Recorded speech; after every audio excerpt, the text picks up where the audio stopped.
So finally मेरे पास जो भी थोड़ी मोड़ी नॉलेज है उसे मैं आप सबों के साथ शेयर कर सकती हूँ। तो आज की हमारी इस वीडियो का टॉपिक है the willing mistress by Aphra Behn. Aphra Behn एक राइटर है। उनका जन्म कैंटरबरी में हुआ था और इनके बारे में हमें ज़्यादा जानकारी नहीं मिलती है।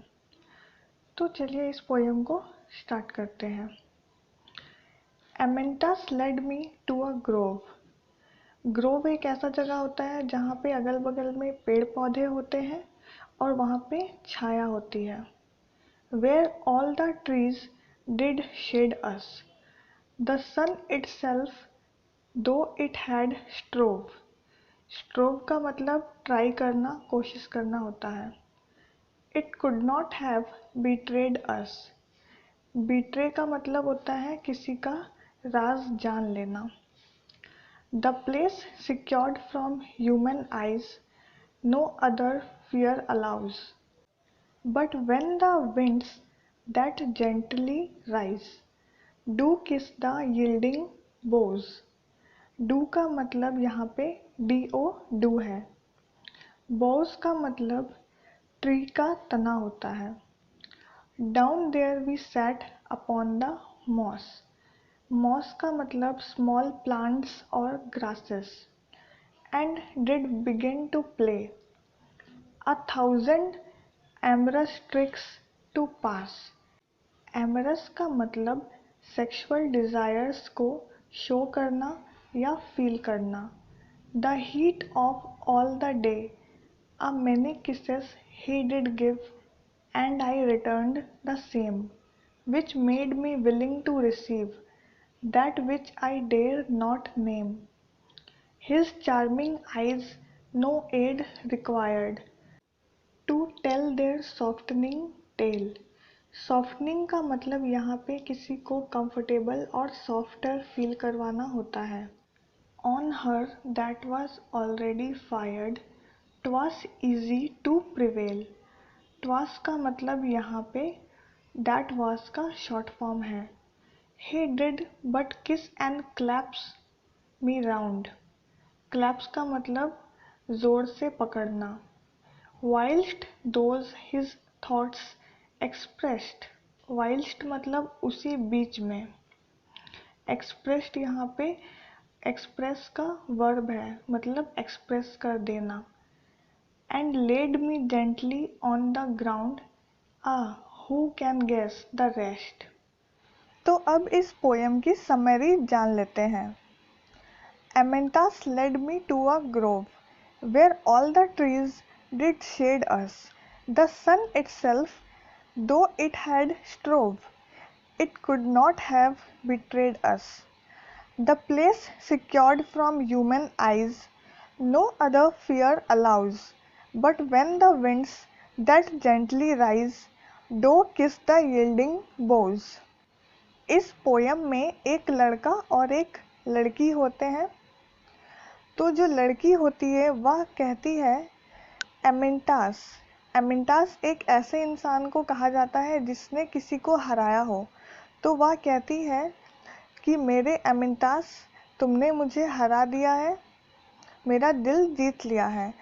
और अब वह उसे एक ग्रोव में ले गया है, मतलब एक ऐसी जगह ले गया है जहाँ आसपास में पेड़ पौधे हो। वो कहती है कि सूरज ने भी उन दोनों की जासूसी करने की कोशिश की थी, पर वह उनके बारे में कुछ भी नहीं जान पाया। हम दोनों एक ऐसे प्लेस पे हैं जहाँ कोई भी इंसान नहीं देख सकता, ना हमें कोई भी ढूंढ सकता है। राइटर लिखती है कि यहाँ कोई भी डर नहीं है, लेकिन जब वहाँ पे अचानक से हवा चलने लगती है तो जो पेड़ की टहनियाँ हैं वो हिलने लगते हैं। ऐसा लगता है जैसे वो टहनियाँ एक दूसरे को किस कर रहे हों। नेक्स्ट स्टैंजा में पोएट लिखती है, down there we sat upon the moss and did begin to play 1,000 amorous tricks to pass the heat of all the day.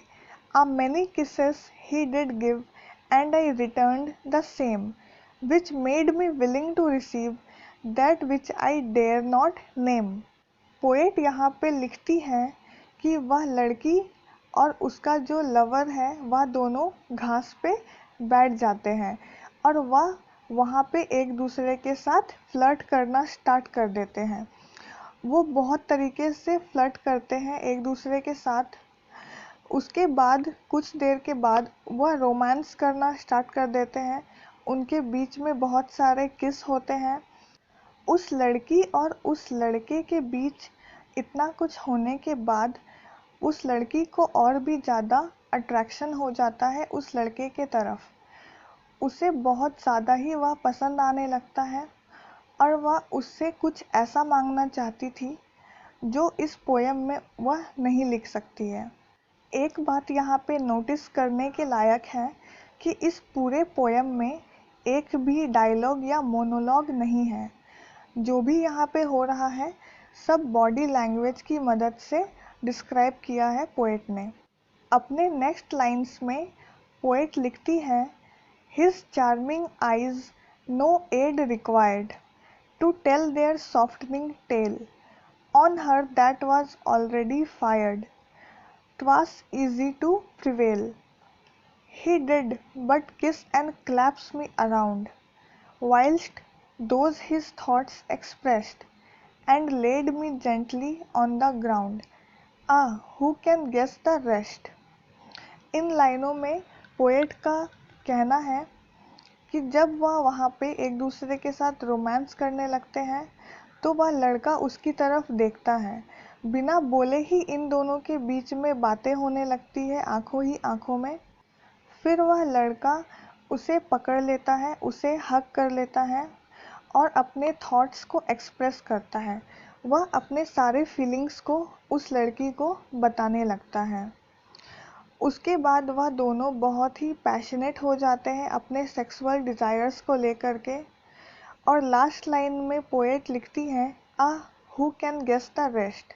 इस लाइन से पोएट का मतलब है कि आगे जो भी होता है उन दोनों के बीच में वह रीडर की इमेजिनेशन पर डिपेंड करता है। तो इसी के साथ हमारा यह वीडियो ख़त्म होता है। मुझे उम्मीद है कि आपको यह पोयम अच्छे से समझ में आया होगा।